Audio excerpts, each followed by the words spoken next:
Jangan tonton sepotong-potong, tonton video ini sampai tuntas. Bagaimana caranya supaya selalu istiqomah berada di jalan Allah ketika banyak godaan duniawi yang datang, Pak Ustadz? Yang pertama, sering-sering melihat orang sakit. Pulang dari sini jangan lupa singgah ke rumah sakit. Kalau security nanya, Bapak mau jenguk siapa? Semua yang sakit mau kunjung. Tengok, lihat di ruang kaca ICU, ICU. Apa artinya ICU? You don't see me. Aku bisa melihatmu tapi kau tak bisa melihat aku.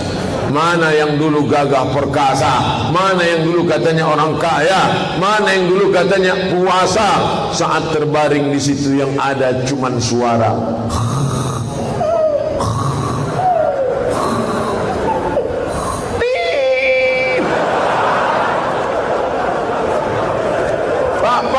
Pak, tak ada. Pak, tak ada. Tertulis di atas not responding. Tak ada respon. Di situ kita diingatkan, hai Abdul Somad, hari ini kau bisa tegak di Pontianak, di kampus Universitas Tanjung Pura, di hadapan para civitas akademika. Siapa yang memberikan kau kuasa? La haula wala quwwata illa billah. Langkahkan kaki dari rumah, bismillahi tawakkaltu ala Allah, la haula wala quwwata illa billah. Kita tak ada apa-apanya. Apa yang disombongkan? Tengok orang sakit. Sekarang merasa ini semua gratis dari Allah. Afa khalaqnakum abatha? Apakah kau sangka itu sia-sia? Semua diminta tanggung jawab.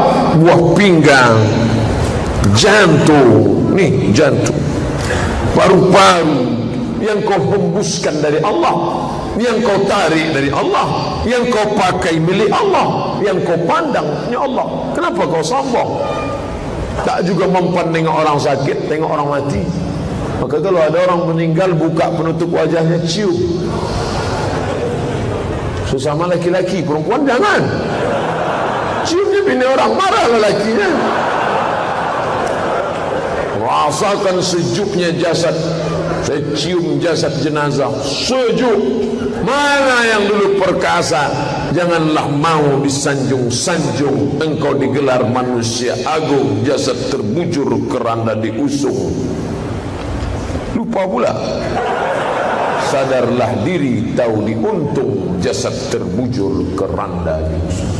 Makanya waktu saya sedang pergi ceramah bersama rombongan bapak-bapak pejabat, dari mikrofon masjid ibu-ibu main rebana. Janganlah mau disanjung-sanjung, engkau digelar manusia agung. Sadarlah diri, tahu diuntung, jasad terbujur keranda diusung. Dalam hati saya, kok berani ibu-ibu ini, nampaknya enggak dapat APBD nanti nih. Itu sampai di masjid, mana grup nasib yang nyanyi tadi? Rupanya flash disk. Bagaimana cara mengetahui paham-paham yang tersesat dari Islam agar saya termasuk orang yang baik dan tidak tersesat? Dalam skala negara ada namanya Mufti Mesir Syekh Ali Jum'ah dulu, Mufti Malaysia Profesor Dr. Zulkifli dulu, sekarang sudah berganti, sekarang jadi Menteri Agama. Di Indonesia tidak ada mufti, tapi ada Komisi Fatwa Majelis Ulama Indonesia. Maka Majelis Ulama Indonesia mengeluarkan 10 kriteria aliran sesat. Tulis di Google 10 kriteria aliran sesat, enter, screenshot, like and share. Kalau kena pasal-pasal itu berarti sesat. Untuk skala negara. Untuk skala kampus, kemana saya bertanya? Fas'alu ahla dzikri in kuntum la ta'lamun. Tanya orang yang tahu. Dosen agama Islam, Ustadz Abdurrahman. Ustadz Abdurrahman, 2 saja. Kalau tak Abdurrahman, Abdul Somad. Dan Abdul yang lain. Jangan pernah mikir sendiri, baca sendiri, renungkan sendiri, nyasar sendiri. Karena kita ini lemah. Saya dalam bidang teknik tidak menguasai, maka kemana saya bertanya? Ke Polnes, orang politeknik. Mereka yang paling mengerti tentang itu. Bidang medis, kedokteran, ya tanyalah orang kedokteran. Jangan kita sendiri ambil jarum suntik, kita suntikkan. Ini obat manjur dari Jerman, satunya 5 juta. Insya Allah anak ibu sehat. Seminggu tidak sembuh. Komplain dia ke dokter. Kata dokter, ini obat impor dari Jerman harga 5 juta, kenapa anak saya nggak sembuh? Ibu buat gimana? Saya masukkan ke dalam bubur, saya suapkan ke anak saya. Salah bu, saya kemarin kan saya bilang masukkan ke dubur.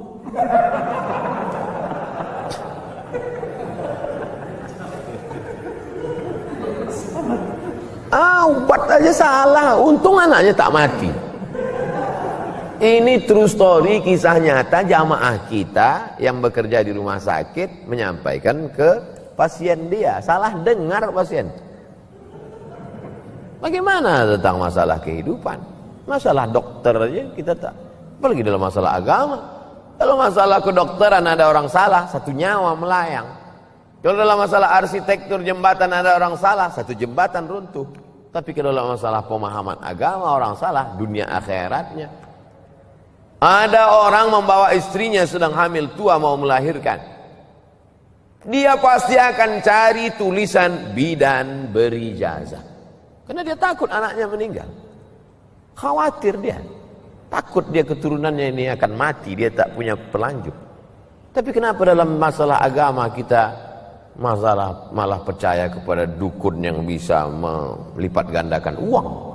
Kalau bisa dia lipat gandakan uang, ngapain dia mesti ngambil uang kita? Ini kan tidak rasional. Oleh sebab itu kita mesti kembalikan kepada yang punya ilmunya. Siapa itu? Untuk di kampus, ya dosen-dosen ilmu agama Islam. Apa hukum pemimpin berjanji sebelum menjabat, setelah menjabat janjinya tak ditepati? Itu biasa.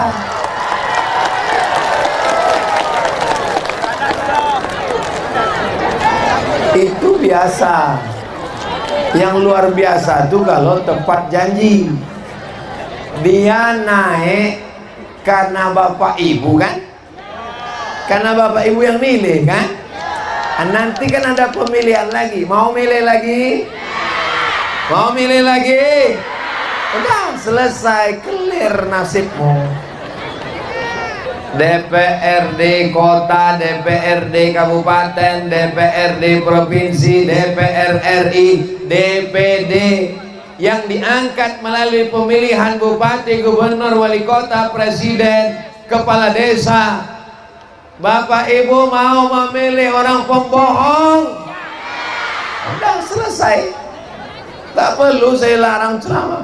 Cuman yang jadi masalah masyarakat ini tidak. Begitu datang serangan fajar, amplop 200.000 pagi, ambil uangnya, jangan coblos orangnya. Setuju? Nah, jangan takut. Nanti kalau disuruhnya bersumpah, ini kau mesti milih, sumpah, sumpah aja. Demi Allah, saya akan milih kamu. Tak usah pilih dia. Terus sumpahnya, puasa 3 hari. Selesai. Udah jelas? Udah kuajarkan, Ben. Kalau ada orang panipahan disuruh memilih pembohong, pengkhianat, dikasih 100.000, mau?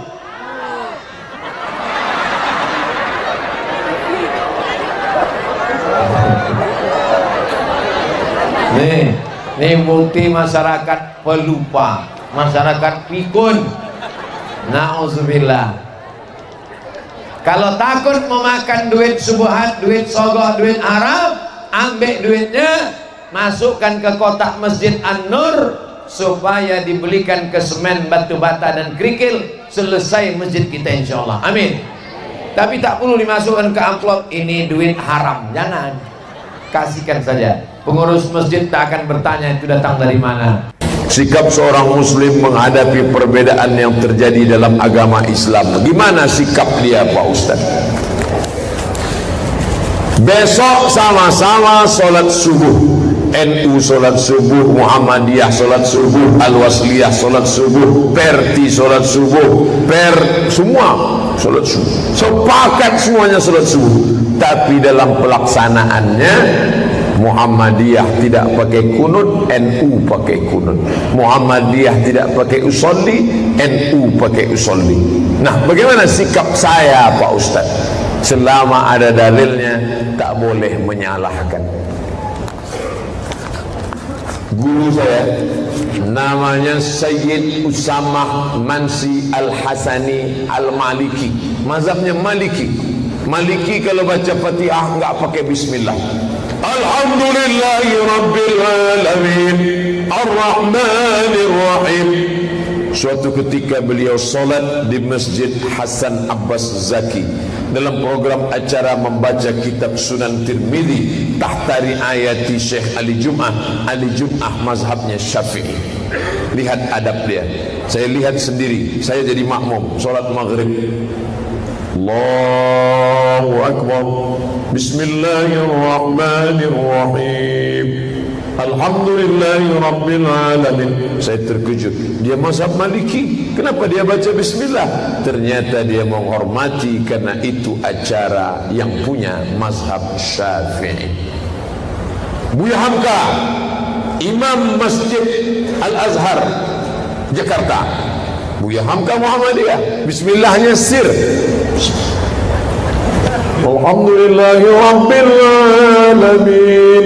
Ketika diundang di Jember, Jawa Timur, solat subuh, Buya Hamka menjaharkan bismillah dan mengangkat tangan doa kunut. Allahumma hdina fi man hadait. Kenapa? Karena dia tahu Jember orang-orang Nahdlatul Ulama bermazhab Syafi'i. Syekh Abdul Rahman Sudes, Imam Istiqlal, waktu diminta ke Jakarta solat Istiqlal, dia jadi imam. Kita tahu semua Syekh Abdul Rahman Sudes waktu di Masjidil Haram tak pernah baca bismillah jahar, tapi waktu di Istiqlal apa yang terjadi? Dia baca jahar. Bismillahirrahmanirrahim. Alhamdulillahi Rabbil Alamin. Bahkan ketika ayat dia baca bismillah lagi. Bismillahirrahmanirrahim. Sabbih isma rabbikal a'la. Ini adab berbeda pendapat. Saya kalau jadi imam baca bismillah jahar, kalau subuh baca doa kunut. Tapi saya ceramah di Masjid Muhammadiyah. 2 tahun saya ceramah di Masjid Muhammadiyah, sekalipun saya tak pernah mau jadi imam. Setiap mereka minta saya. Kenapa? Karena saya tahu nanti kalau saya maju menimbulkan masalah. Di mana letak masalahnya? Kalau saya baca bismillah, Bismillahirrahmanirrahim, itu masjid punya Muhammadiyah. Kata orang Muhammadiyah, loh Ustaz kok tak ikut kami? Kalau saya bismillahnya ikut Muhammadiyah, Alhamdulillahirabbil alamin. Jamaah banyak yang tak Muhammadiyah. Ini Ustaz mencela-mencela kata dia. Ini Ustaz pelintar-pelintar kata dia. Karena dia tak paham masalah fikih. Yang paling enak jadi makmum. Mau berbunyi bismillahnya, mau tak berbunyi, mau bismillah silent, mau bismillah jahar.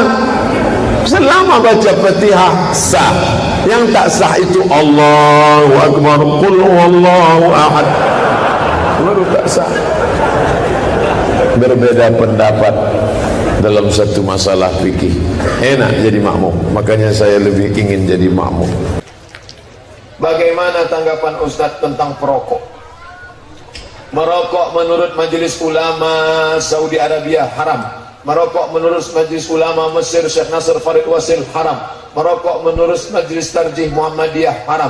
Merokok menurut Majelis Ulama Republik Indonesia haram bagi ibu hamil, ibu menyusui, anak-anak dan orang sakit. Adapun bagi orang dewasa makruh menurut fatwa MUI.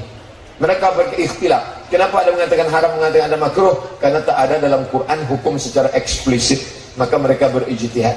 Ustaz sendiri merokok, saya tak merokok. Saya jelaskan 2 pendapat, haram dan makruh.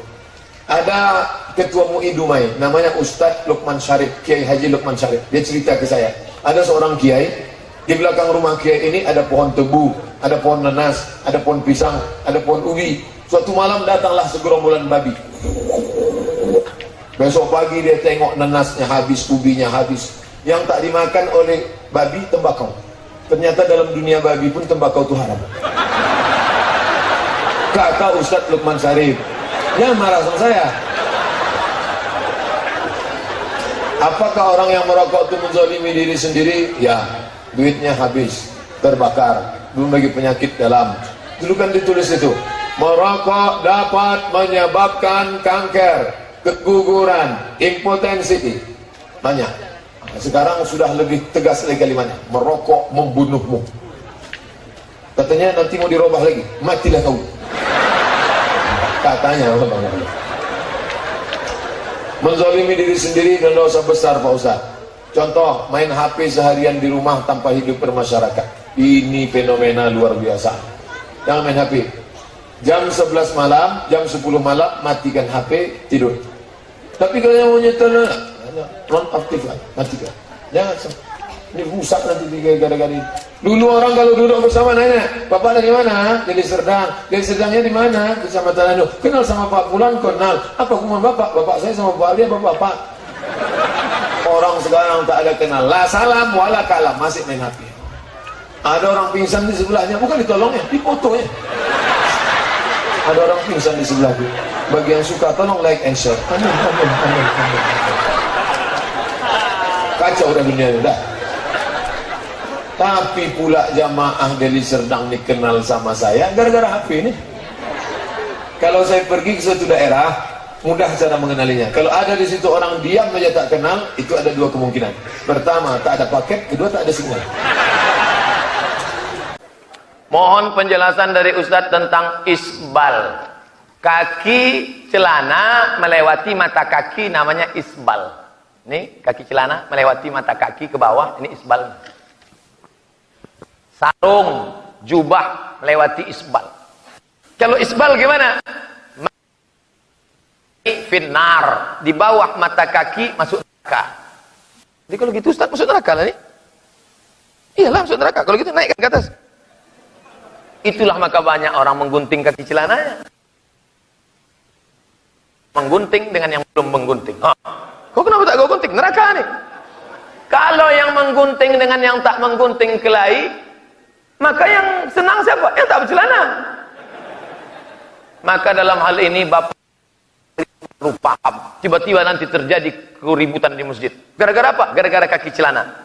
Kenapa kalian ribut? Katanya Pak Ustadz, katanya Pak Polisi, yang di bawah mata kaki masuk neraka. Memang betul yang di bawah mata kaki masuk neraka menurut satu hadis. Tapi dalam hadis yang lain, man jarra thawbahu khuyala, kalau sombong. Kalau tak sombong tak apa-apa. Karena dulu pakaian orang kafir Quraisy, pakaian orang Persia, pakaian orang Romawi, jubahnya panjang-panjang. Maka yang dimaksud Nabi itu kalau panjang berelak-elak ke bawah, itu sombong, baru neraka. Kalau tak sombong tak apa-apa, kata Imam Syafi'i. Kalau tak sombong tak apa-apa, kata Imam Nawawi. Kalau tak sombong tak apa-apa, kata Imam yang ditulis dalam kitab Syekh Yusuf Al-Qardawi. Kalau tak sombong tak apa-apa, dalam kitab Subulus Salam. Kalau tak sombong tak apa-apa, kata Imam Syaukani dalam Nailul Autar. Maka Pak Polisi, tentara bisa menjadi orang memanage manajemen konflik.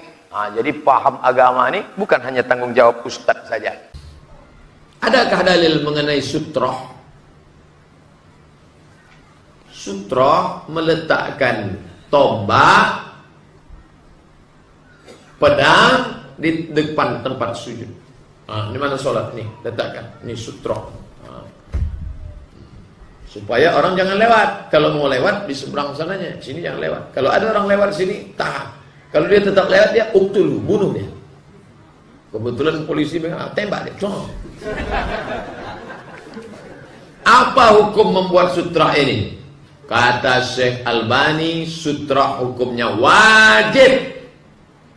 Kalau wajib berarti kalau tidak ada haram, karena lawan dari wajib haram. Wajib lawannya haram, sunnah lawannya makruh. Syekh Albani tak ada tawar menawar, sutra wajib. Saya mau cari pendapat Syekh Abdul Aziz Ibnu Baz, Mufti Saudi Arabia, wajib apa tidak? Ternyata dalam fatwa Syekh Abdul Aziz bin Baz, sutra sunnat muakkad. Nah, sunnat muakkad dalam kitab Al-Fiqhul Islami wa Adillatu Syekh Wahbah Zuhaili, sutra sunnat. Kenapa? Karena Nabi pernah sholat tidak pakai sutra. Jadi yang sholat pakai sutra baik, tak salah. Tapi menyalahkan orang yang tak pakai sutra, ini masalah khilafiyah. Kecuali sepakat semua ulama bahwa sutra itu wajib. Datanglah Abdul Somad LCMA, sutra enggak wajib. Oh, tak bisa. Nah, maka sutra ini tak sepakat antara Syekh Ibnu Baz dengan Syekh Albani. Albani mengatakan sutra wajib, Syekh Ibnu Baz mengatakan sunnah muakkad. Karena saya melihat apabila sudah selesai zikir untuk melaksanakan sholat sunat pada menyebar masing-masing, apakah sholat sunat harus pakai sutra? Sholat sunat sama sholat wajib, kata Syekh Albani, wajib sutra. Sedangkan Syekh Ibnu bin Baz tidak wajib sutra, sunat muakkad. Tapi kalau ada orang sholat kerinding, bagus, karena orang tak akan lewat depan dia, terjaga. Daripada dia sholat, habis sholat Jumat, sholat belakang, orang lalu lalang lewat. Lebih baik tegak 40 hari, 40 tahun tegak daripada melewati orang sholat. Jangan lewat. Kalau di Arab lewat begini kan. Tempat kita gini, disalaminya bulan.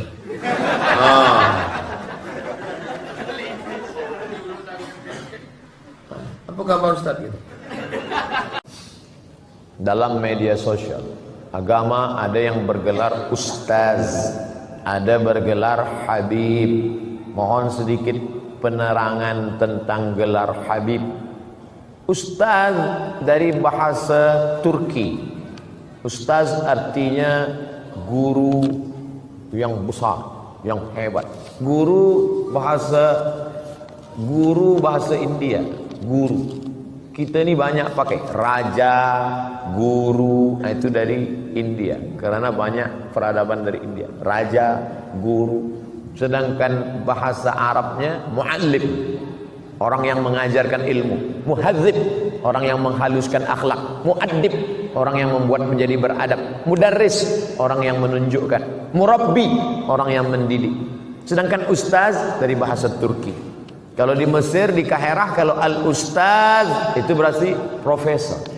Al-ustaz, profesor. Maka Abdul Somad tak usah panggil ustaz. Jadi kami nak panggil apa? Panggil brother. Habib diambil dari kata hub. Hub artinya cinta. Hub, cinta. Orang yang kita cinta, habib. Kalau perempuan, habibah. Habibi kalau lelaki, habibati.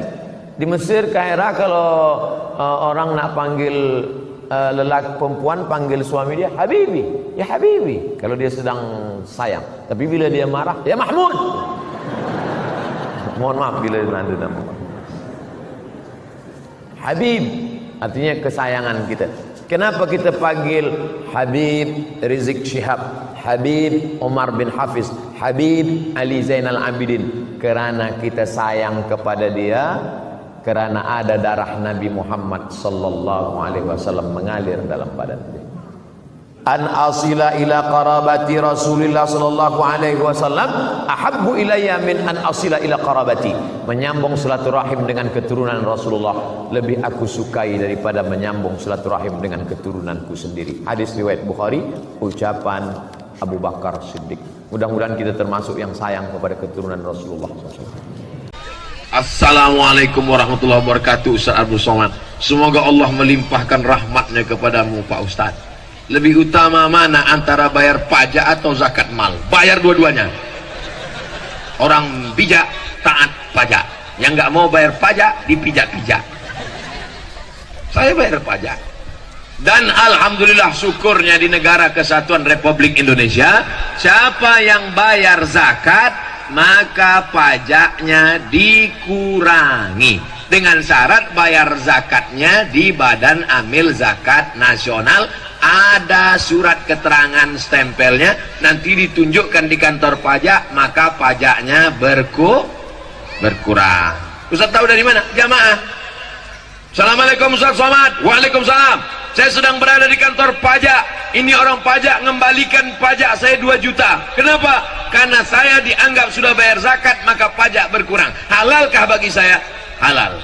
Bayar pajak, bayar zakat ke tempat resmi, minta resit dan keterangannya, ada stempelnya, maka pajak berkurang disebabkan zakat. Sudah diatur dalam undang-undang. Itu diperjuangkan oleh anggota dewan kita, DPR RI. Mudah-mudahan anggota-anggota dewan yang memperjuangkan ajaran Islam, mengeluarkan undang-undang, diberikan Allah mereka balasan berlipat ganda. Apakah zaman Nabi sudah ada pajak? Zaman Nabi tak ada pajak.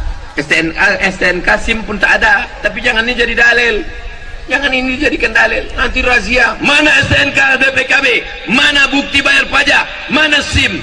Mohon maaf Pak Polisi, Nabi nggak punya SIM. SIM ini bid'ah, wa kullu bid'atin dhalalah, wa kullu dhalalatin fitnah. Kita kan tinggal di negara, lalu kemudian pengurus negara ini bermusyawarah di DPR mengeluarkan pendapatan negara dengan pajak. Maka kita bayar pajak, pajak kendaraan bermotor, pajak bumi dan bangunan.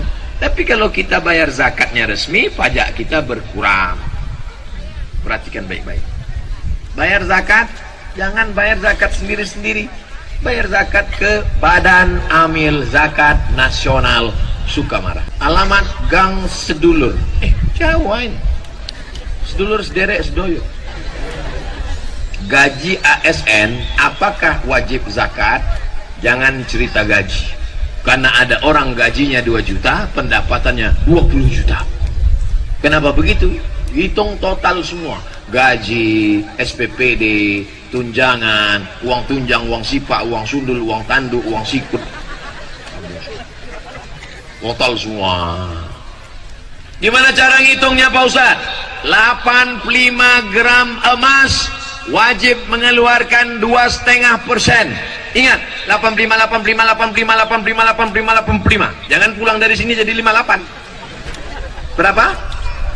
85. Ingat saja tahun 85. Kira-kira Bapak sama Ibu tahun apa yang paling berkesan 85? Mama, kita ketemukan tahun 85 kan? Ingat ya 85 gram. 1 gram emas 500.000 kali 85 gram 42 juta.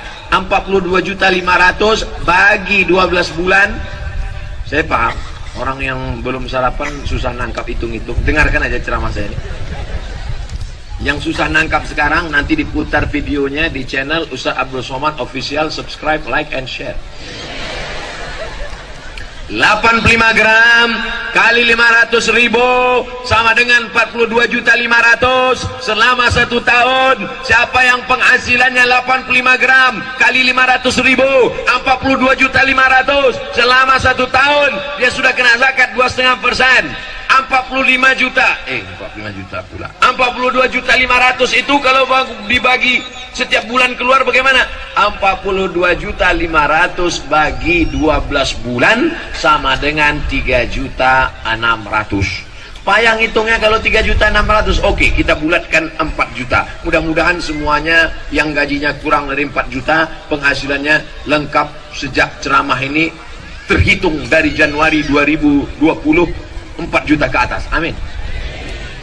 Mudah cara ngitungnya. Gimana cara ngitungnya?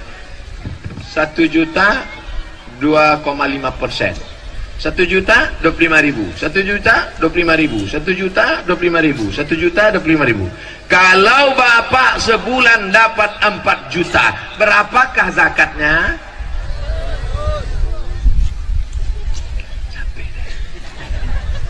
Kalau ibu dapat 1 bulan 10 juta, berapakah zakatnya? 250.000. Udah cara ngitung. Mudah-mudahan bulan depan dapat 10 juta. Amin. Keluarkan 250.000. Langsung ke Badan Amil Zakat Nasional Kabupaten Sukamara. Pak Ustadz, saya keluarkan tiap bulan 100.000 atau setahun sekali? Tiap bulan. Kan sama aja. 1 bulan 100.000, 1 tahun 1.200.000. Kalau 100.000 setannya nggak nggoda. Tan, kita goda nih, nggak usah lah 100.000 gitu. Set. Setan ngajak kawannya, satu manggil Tan, satu manggil Set. Gimana nih, kita goda nggak nih? Nggak usah lah 100.000 kata dia. Kalau ini kan, oh ini 1.200.000. Oleh sebab itu maka setiap keluarkan. Ustaz Somad keluarkan zakat, saya keluarkan zakat setahun sekali setiap menjelang bulan Ramadan, biar mudah ngingatnya. Setiap mau Ramadan baru saya bagi. Berapa besar jumlah wajibnya Pak Ustaz? 2,5%. Bila masih ada tanggungan utang apa tetap wajib zakat? Tetap. Tapi katanya kalau utang nggak wajib zakat. Kata siapa? Yang tidak bayar zakat karena utang itu adalah zakat perdagangan. Zakat dagang perniagaan cara ngitungnya 3 kurang 5. Ingat rumus 3 kurang 5. Modal yang diputar tambah untung tambah piutang kurang hutang kurang rugi. Saya ulang sekali lagi, modal yang diputar tambah untung tambah piutang kurang hutang kurang rugi. Itu cara rumus menghitung zakat perniagaan. Dikurang hutang yang terkait dengan dagang bisnisnya, bukan hutang mobil, hutang rumah, hutang panci, hutang termos. Masuk di rumahnya itu tak ada yang cash, satu-satunya yang lunas bininya itulah. Lain hutang semua. Bunyi klakson mobil, kredit. Jangan banyak-banyak hutang. Hidup ini kalau diperturutkan terus mau. Jangan banyak-banyak hutang. Orang kalau banyak hutang itu detak jantungnya tak normal. Coba pegang jantung sebelah kiri. Nah, kalau yang nggak banyak hutang normal dia. Tapi kalau banyak hutang, mudah-mudahan kita dilepaskan dari hutang. Keluarkan zakat, pendapatan, PNS, Pemda, BUMN, pegawai, guru, keluarkan setiap bulan 2,5%. Salurkan langsung ke Badan Amil Zakat Nasional Kabupaten Sukamara. Hubungi nomor berikut ini. Potong, masukkan Instagram, like and share.